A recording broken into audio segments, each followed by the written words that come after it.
Hi hello welcome to పన్నడ family రుచులకి స్వాగతం. ఈరోజు మన రెసిపీ వచ్చేసి పుదీనా రైస్. ఈ పుదీనా రైస్ని చాలా ఈజీగా సింపుల్గా ఎలా ప్రిపేర్ చేసుకోవాలో చూసేద్దామా. ముందుగా ఒక కట్ట తీసుకొని దానికి ఉన్న ఆకులను అయితే ఇలా వలిసేసుకొని పక్కకు పెట్టేసుకోవాలి. శుభ్రంగా వాష్ చేసేయాలి.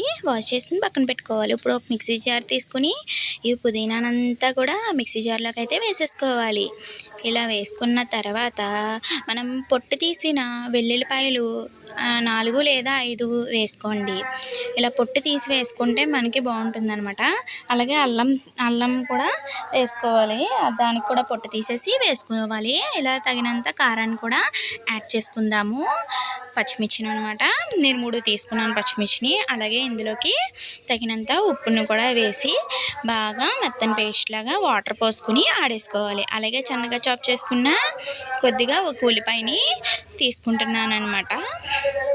అలాగే ఇప్పుడు మిక్సీ జార్లోకి వాటర్ పోసుకుంటూ మనం మెత్తని పేస్ట్ లాగా ఆడేసుకోవాలి.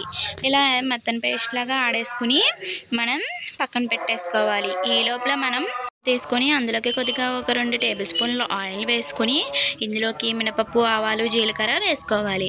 ఇలా వేసుకుని కొద్దిగా మనకి ఈ తాలింపు అనేది కొద్దిగా వేగిన తర్వాత ఇందులోకి కొద్దిగా ఒక 2 లేదా 3 రబ్బల కరివేపాకును కూడా వేసుకొని బాగా కలిపేసుకోవాలి. ఇప్పుడు మనం ముందుగా ఆడబెట్టుకున్న ఉన్నది కదా పుదీనా పేస్ట్, అది కూడా వేసేసుకొని ఒకసారి బాగా కలిపేసుకుందాము. ఇలా బాగా కలిపేసుకొని ఇది కొద్దిగా మనకి దగ్గర పడిన తర్వాత ఇప్పుడు ఇందులోకి సాల్ట్ అనేది యాడ్ చేసుకుందాము. అంటే మనం ఉప్పుని వేసాం కదా ఆడుకున్నప్పుడు, ఇప్పుడు మళ్ళీ చూసుకుని వేసుకుందాం అనమాట. అందుకని నేను లైట్గా వేసాను. ఇలా వేసుకున్న తర్వాత ఇప్పుడు ఆనియన్స్ వేసుకుందాము. కావాలంటే మీరు ముందైనా వేసుకోవచ్చు, తర్వాత అయినా వేసుకోవచ్చు. ఇలా తర్వాత వేసుకోవడంతో చాలా బాగుంటుందండి. అంటే మనకి ఉల్లిపాయ అనేది మనకి తగులుతూ బాగుంటుంది అనమాట. ఫ్రై అయిపోతే అంతలా ఉండదు. ఎందుకంటే ఉల్లిపాయ ఫ్లేవర్ అనేది బాగా తెలుస్తుంది అనమాట. మీరు ఫ్రై చేస్తారంటే ఉల్లిపాయ ఫ్లేవర్ అనేది తెలియదు అనమాట. నేను ఫ్లేవర్ తెలియడానికి కోసం అనమాట ఇలా వేసుకున్నాను అండి. ఇలా వేసుకొని బాగా కొద్దిగా ఆనియన్ మగ్గిన దాకా ఉంచేయాలి. ఇలా మగ్గిన తర్వాత మనకి పేస్ట్ అనేది దగ్గర పడింది. ఇలా ఉండగా ఇప్పుడు మనము ముందుగా ఉడకబెట్టుకున్న రైస్ని ఇందులోకి వేసేయాలి.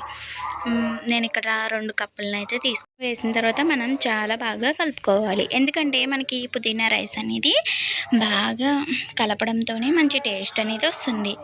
ఇలా బాగా కలుపుకోవాలండి. ఇలా బాగా కలుపుకొని మనం సర్వింగ్ ప్లేట్లో అనేది సర్వ్ చేసేసుకోవాలి. చాలా సింపుల్గా ఈ పుదీనా రైస్ని చూపించాను కదా. నచ్చితే లైక్ చేయండి, షేర్ చేయండి. అలాగే మీకు ఎలా వచ్చిందో కామెంట్ చేసేయండి. ప్లీజ్ అందరూ సబ్స్క్రైబ్ చేసుకోండి. ఓకేనా గైస్, సపోర్ట్ చేయండి. Bye bye.